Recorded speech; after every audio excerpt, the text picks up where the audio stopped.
と動物介在療法、これはキーワードは資格を有するものですね。有資格者、要するに療法ですから。これ動物の療法じゃなくて人間に対する療法ですから。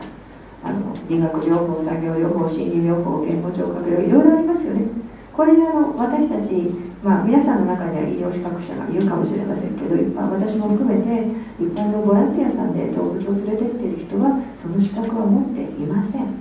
だからまず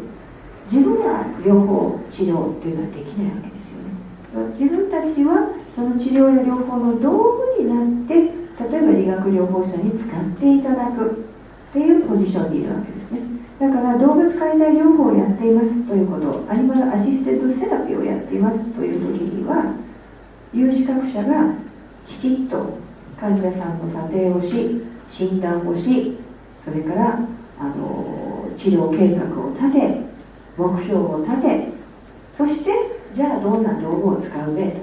薬を使うのか機械を使うのかその他のものを使うのか、その中のオプションとして動物を連れたボランティアさんに来てもらう、参加してもらうというのもありですよね。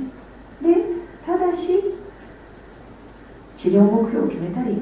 患者さんの立ち振る舞いを監督したり、さまざまなルール、ベースラインのルールを設定したりするのは、これは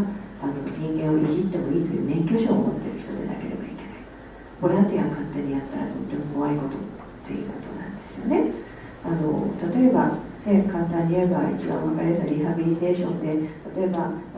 上腕筋が弱くなったからここを運動させましょうという時に理学療法士さん